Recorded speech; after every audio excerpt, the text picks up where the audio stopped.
오늘은 나는 부활이요 생명이니 라는 제목으로 함께 말씀을 나누고자 합니다. 이 요한복음 11장에는 예수님께서 죽은 나사로를 살리신 표적이 등장합니다. 이 표적은 바로 예수님께서 부활이요 생명이심을 보여줍니다. 오늘 말씀을 통해 부활이요 생명이신 그 예수 그리스도를 믿고 이 땅에서도 부활 생명을 누리며 또 그것을 전하며 살아가는 저와 성도님들 되시기를 주님의 이름으로 바라겠습니다. 본문 17절 보시면 예수께서 와서 보시니 나사로가 무덤에 있은지 이미 나흘이라고 말씀합니다. 이 나사로의 이름의 뜻은 하나님께 도움을 받은 사람이라는 뜻입니다. 그런데 오늘 이 본문 상황만 놓고 보자면 이 나사로는 도움을 받았다기보다는 가장 절망적인 상황으로 보입니다. 왜냐하면 무덤에 있은 지 이미 나흘이나 되었기 때문입니다. 이 당시 랍비들의 전통에 따르면 죽은 사람의 영혼은 육체에 다시 돌아올 것을 희망하며 3일 동안 그 육체 주위에 머문다고 당시 사람들은 생각을 했습니다. 물론 신학적으로는 완전히 틀린 이야기입니다. 우리 성도가 죽으면 우리의 영혼은 즉시 하늘나라로 가며 우리의 육신은 흙에서 왔기에 흙으로 돌아갑니다. 예수님께서 다시 오실 때 우리의 육체와 영혼이 결합하여 영원토록 하나님 나라에 거하게 될 것입니다. 우리는 사도신경을 통해 몸이 다시 사는 것과 영원히 사는 것을 믿는다고 고백합니다.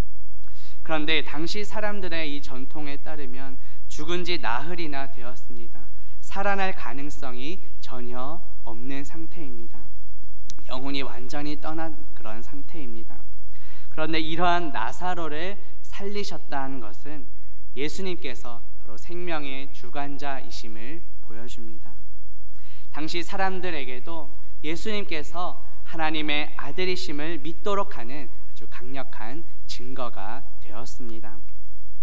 우리 역시 죄와 허물로 죽었던 자들입니다. 아무런 희망도 없고 완전히 절망적인 상황이었습니다. 우리 스스로는 우리를 구원할 수 없습니다. 그러나 우리는 하나님의 크신 사랑과 예수 그리스도의 십자가 은혜로 구원받았습니다. 절망에서 희망으로, 사망에서 생명으로 옮겨졌습니다. 우리를 죄와 사망에서 건지신 그 예수 그리스도의 은혜에 감사하는 저와 성도님들 되시기를 주님의 이름으로 바라겠습니다. 본문 18절 보시면 베다니는 예루살렘에서 가깝기가 한 오리쯤 되매라고 말씀합니다. 베다니라는 지역은 예루살렘으로부터 약 3km 정도 되는 그리 멀지 않은 위치에 있었습니다. 그렇다면 이것은 무엇을 의미할까요? 예수님께서 위험에 처할 확률이 그만큼 높다는 의미입니다. 베다니에 들어오신 그 예수님에 대한 소문이 이제 예루살렘에 있는 그 유대 종교 지도자들에게 금방 퍼지게 될 것입니다. 하지만 예수님께서는 머뭇거리지 않으셨습니다. 위험에 처할 수도 있는 상황이었지만 하나님의 뜻에 순종하셨습니다. 하나님의 영광을 드러내기 위해 예수님께서는 베다니로 들어가셨습니다. 혹시 우리의 모습은 어떠한지 돌아봅시다. 하나님의 뜻에 순종함에 있어서 나를 머뭇거리게 만들고 또 방해하는 것이 있다면 무엇입니까? 이번 주일 설교에서 우리는 그 포도원을 허무는 작은 여우들을 잡아야 한다는 말씀을 들었습니다. 우리 안에서 역사하시는 그 주님의 사역을 그것을 순종하는 것에 방해하는 것이 있다면 우리는 제거해야 합니다. 나의 상황과 환경으로 인해 머뭇거리는 것이 아니라 하나님의 뜻에 최우선으로 순종하는 저와 성도님들 되시기를 주님의 이름으로 바라겠습니다.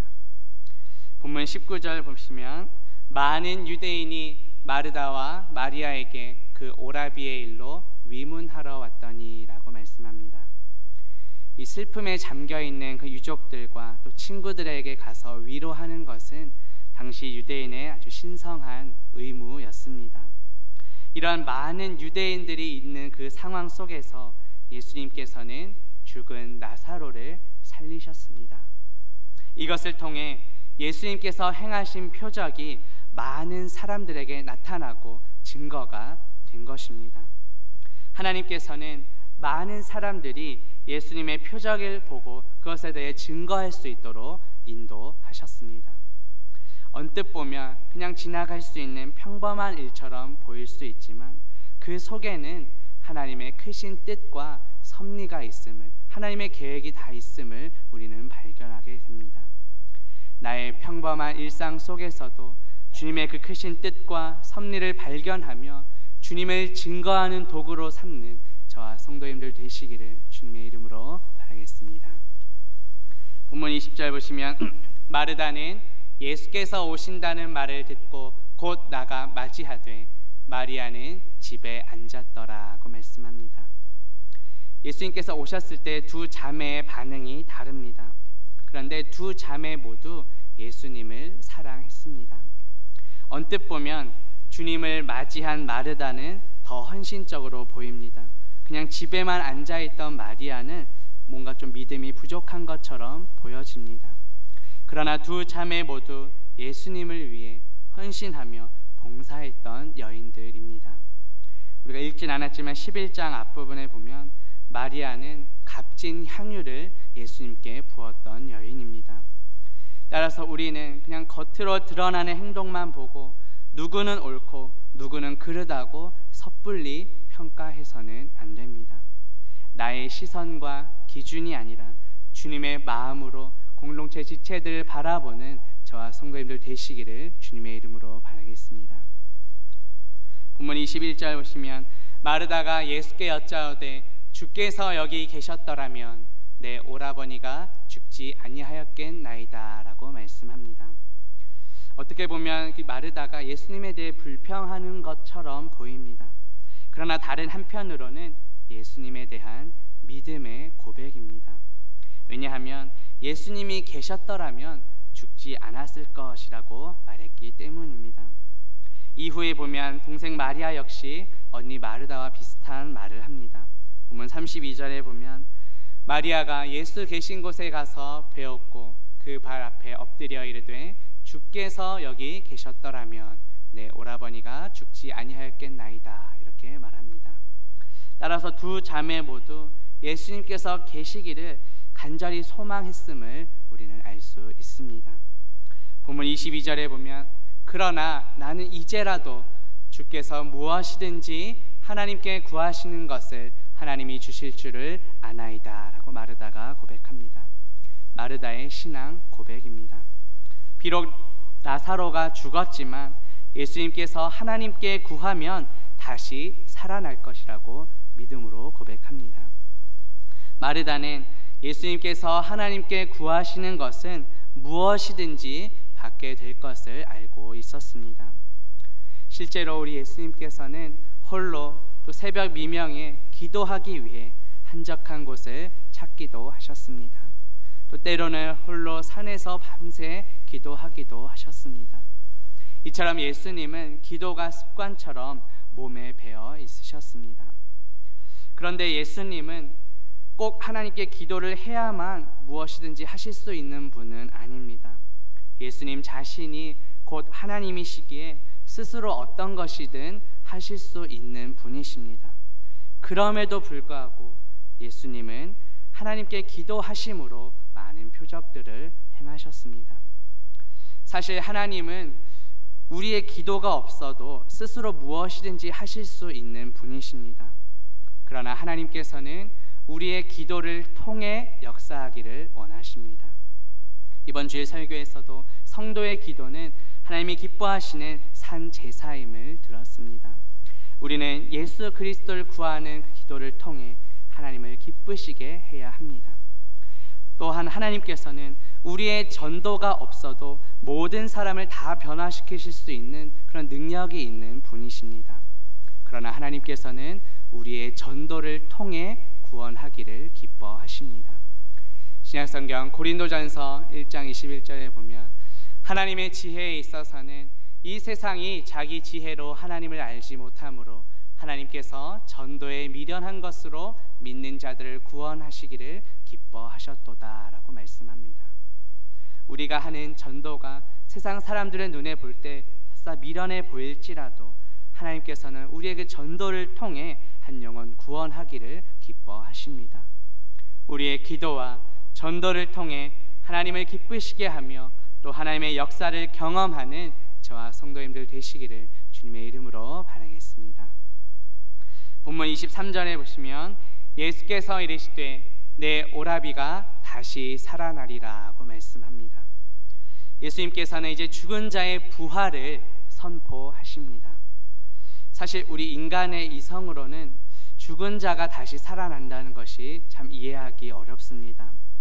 따라서 우리가 예수 그리스도의 부활을 믿을 수 있는 것도 주님의 은혜입니다. 우리 주변에 여전히 예수 그리스도를 믿지 않는 그런 가족들과 이웃들이 많이 있습니다. 그들에게도 이러한 부활신앙, 믿음을 주시기를 함께 기도하는 저와 성도님들 되시기를 주님의 이름으로 바라겠습니다. 본문 24절 보시면 마르다가 이르되 마지막 날 부활 때에는 다시 살아날 줄을 내가 아나이다 라고 말씀합니다. 마르다는 무엇을 알고 있었습니까? 마지막 날에 그 부활 때 다시 살아날 것을 알고 있었습니다. 이것만 봤을 때 마르다는 그 부활 자체에 대해서는 의심하지 않았습니다. 그런데 예수님께서 지금 당장 죽은 나사로를 살리실 수 있을 것이란 그 믿음에는 미치지 못했습니다. 단지 그냥 먼 훗날 일어날 일 정도로 생각했던 것입니다. 하지만 예수님께서는 지금 나사로를 살려주십니다. 그리고 이후에 예수님 자신도 죽음에서 부활하십니다. 이 모든 것을 통해 예수님께서는 자신이 하나님의 아들이심을 드러내십니다. 혹시 나의 기준과 판단으로 주님의 능력을 제한하고 있진 않았는지 돌아봅시다. 사망 권세 이기시고 부활하신 그 주님의 능력을 온전히 믿는 저와 성도님들 되시기를 주님의 이름으로 바라겠습니다. 본문 25절 보시면 예수께서 이르시되 나는 부활이요 생명이니 나를 믿는 자는 죽어도 살겠고 라고 말씀합니다. 요한복음에는 예수님께서 자신을 소개하시는 여러 구절들이 소개됩니다. 나는 무엇이다 라고 예수님께서는 자신을 드러내십니다. 오늘 말씀하시는 예수님은 바로 부활이요 생명이십니다. 그런데 이 예수님의 부활은 단지 한 개인의 부활만을 의미하지는 않습니다. 사망 권세 이기시고 사단을 짓밟으신 그 승리를 보여줍니다. 그리고 예수님은 단지 이 땅에서 우리 육신의 생명을 어느 정도 연장시키는 것이 아니라 영원한 부활 생명을 주시는 분이십니다. 우리는 오늘 말씀을 통해 생명의 주관자이신 생명 그 자체이신 예수님을 만나게 됩니다. 부활이요 생명이신 예수님께서 우리에게 어떤 약속을 주십니까? 나를 믿는 자는 죽어도 살겠고 라고 말씀합니다. 여기서의 죽음은 육체적인 죽음을 가리킵니다. 우리 인간은 누구도 예외 없이 육체의 죽음을 맞이합니다. 그러나 예수님을 믿으면 비록 육체적으로는 죽는다 하더라도 영원한 생명을 얻는다는 말씀입니다. 앞서 말씀드린 것처럼 우리 성도는 죽게 되면 육신은 흙으로 돌아가고 영혼은 즉시 하늘나라에 가게 됩니다. 예수님께서 다시 오실 때 우리 육체와 영혼이 결합되어 영원토록 하나님 나라에 거하게 될 것입니다. 주님 다시 오시는 그날까지 이 믿음 지키며 살아가는 저와 성도님들 되시기를 주님의 이름으로 바라겠습니다.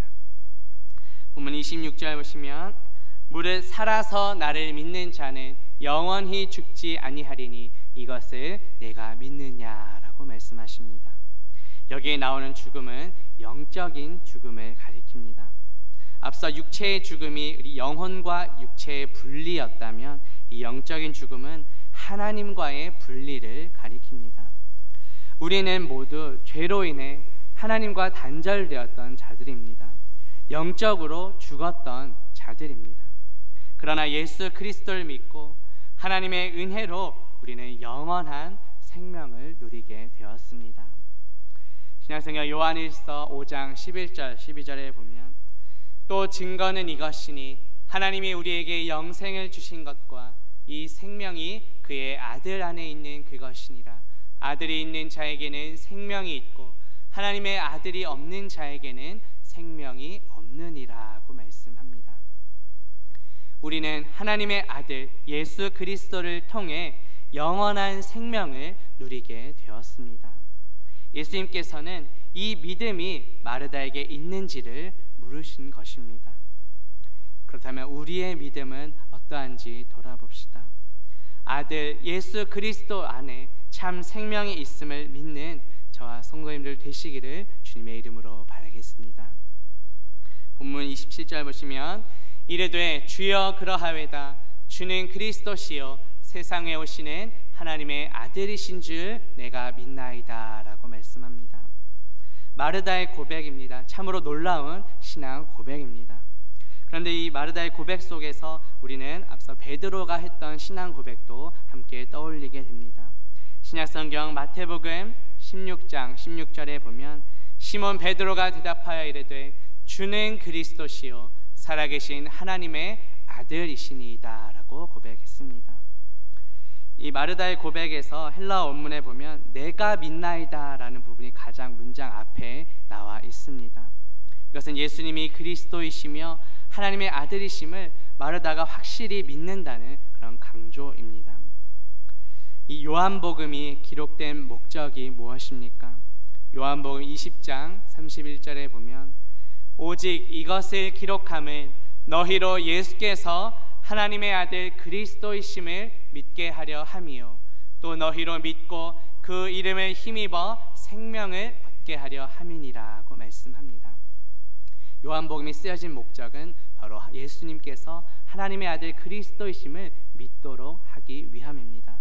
마찬가지로 이 요한복음 11장에서 예수님이 나사로를 살리신 표적이 기록된 목적도 바로 예수님이 하나님의 아들 그리스도이심을 믿도록 하기 위함입니다. 우리는 예수님께서 죽은 나사로를 살리신 이 표적을 통해 예수님이 그리스도이시며 하나님의 아들이심을 믿어야 합니다.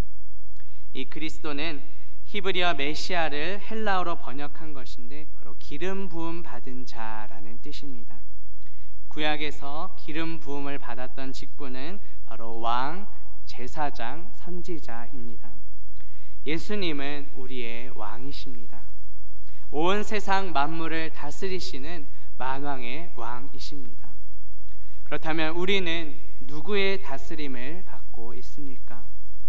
내가 내 삶의 왕인 것처럼 살고 있지는 않았는지 돌아봅시다. 오직 예수님만이 나의 삶을 다스리시는 왕이십니다. 두 번째로 예수님은 제사장이십니다. 제사장은 하나님과 인간 사이를 중재하는 역할을 합니다. 그런데 놀랍게도 제사장이신 예수님께서 친히 제물이 되셨습니다. 예수님께서는 죄와 허물로 죽었던 우리를 살려주셨습니다. 하나님과 원수된 우리를 위해 예수님께서는 십자가에 달리셨습니다. 예수 그리스도의 십자가 보혈로 우리의 모든 죄가 사해졌습니다. 하나님과 원수된 우리가 그 화목제물이신 예수님을 통해 우리와 하나님이 다시 화목하게 되었습니다. 그리고 부활 후 승천하신 예수님께서는 지금도 하나님의 보좌 우편에서 우리를 위해 중보 기도하고 계십니다. 셋째로 예수님은 선지자이십니다. 선지자는 하나님의 말씀을 전하는 역할을 합니다. 그런데 예수님께서는 단지 전하실 뿐만 아니라 예수님이 곧 말씀 그 자체이십니다. 말씀이 육신이 되어 우리 가운데 거하시는 분이십니다. 우리는 그 주님의 말씀을 통해 믿음이 성장합니다. 신약성경 로마서 10장 17절에 보면 믿음은 들음에서 나며 들음은 그리스도의 말씀으로 말미암는다라고 말합니다. 그리고 우리는 주님의 말씀을 통해 거룩해집니다. 디모데전서 4장 5절에 보면 하나님의 말씀과 기도로 거룩하여짐이라고 말씀합니다. 따라서 우리는 주님의 말씀을 들음으로 믿음이 성장하며 또 주님의 말씀을 통해 거룩한 삶을 살 수 있게 되는 것입니다. 예수님이 그리스도이심을 믿는다는 것은 바로 예수님이 우리를 다스리시는 왕이라고 고백하는 것입니다. 예수님이 하나님과 우리 사이를 중재하시는 제사장이심을 믿는 것입니다. 예수님이 우리에게 말씀하시는 선지자이심을 믿는 것입니다. 우리 예수님은 하나님의 아들이십니다. 여러 아들 중 한 명이 아니라 독생자이십니다. 그 아들 예수 그리스도 안에 아버지의 모든 충만함이 있습니다. 예수님께서는 자신이 하나님 아버지와 하나라고 말씀하셨습니다. 요한복음 10장 30절에 보면 나와 아버지는 하나이니라고 말씀합니다. 또 요한복음 1장 1절에서도 태초에 말씀이 계시니라 이 말씀이 하나님과 함께 계셨으니 이 말씀은 곧 하나님이시라고 말합니다. 말씀이신 예수 그리스도께서는 태초부터 하나님과 함께 계셨습니다. 말씀이신 예수 그리스도께서 곧 하나님이십니다. 우리는 오직 아들이신 예수 그리스도를 통해 하나님께 나아갈 수 있습니다. 예수 그리스도 외에는 하나님께 나아갈 길이 없습니다. 요한복음 14장 6절에 보면 예수께서 이르시되 내가 곧 길이요 진리요 생명이니 나로 말미암지 않고는 아버지께로 올 자가 없느니라고 말씀합니다. 예수님이 하나님의 아들이시라고 믿는다는 것은 예수님이 곧 하나님이심을 믿는 것입니다. 오직 예수님을 통해서만 아버지께로 나아갈 수 있음을 믿는 것입니다. 요즘 예수님 외에 다른 구원의 길이 있다고 미혹하는 많은 이단들이 있습니다. 우리는 그 미혹에 넘어가서는 안 됩니다. 비진리와 절대로 타협할 수 없습니다. 사도행전 4장 12절에 보면 다른 이로서는 구원을 받을 수 없나니 천하 사람 중에 구원을 받을 만한 다른 이름을 우리에게 주신 일이 없음이라고 말씀합니다. 예수 그리스도 외에는 구원의 길이 없습니다. 오직 예수 그리스도를 통해 우리는 구원받습니다. 오늘 말씀을 통해 우리는 예수 그리스도께서 부활이요 생명이심을 들었습니다. 예수 그리스도를 믿음으로 우리는 부활 생명을 얻었습니다. 우리 주변에는 여전히 예수 그리스도를 믿지 않고 또 부활 소망도 없이 살아가는 이들이 많이 있습니다. 우리는 예수 그리스도가 부활이요 생명이심을 그들에게 전파해야 합니다. 믿지 않는 가족들과 이웃들도 예수 그리스도가 부활이요 생명임을 믿고 이 땅에서도 부활 생명을 누리며 살아가는 저와 성도님들 되시기를 주님의 이름으로 바라겠습니다. 기도합니다. 하나님 아버지, 오늘 말씀을 통해 예수 그리스도가 부활이요 생명이심을 깨닫게 하시니 감사합니다. 사망 권세 이기시고 부활하신 주님을 찬양합니다. 생명의 주관자이신 주님을 찬양합니다. 예수 그리스도를 믿음으로 우리가 부활 생명을 얻은 줄 믿습니다. 여전히 예수 그리스도를 믿지 않고 부활 소망이 없이 살아가는 이웃들에게 예수 그리스도를 전하게 하옵소서. 그들도 예수 그리스도를 믿고 이 땅에서도 부활 생명을 누리며 살아가게 하옵소서. 예수 그리스도의 이름으로 기도합니다. 아멘.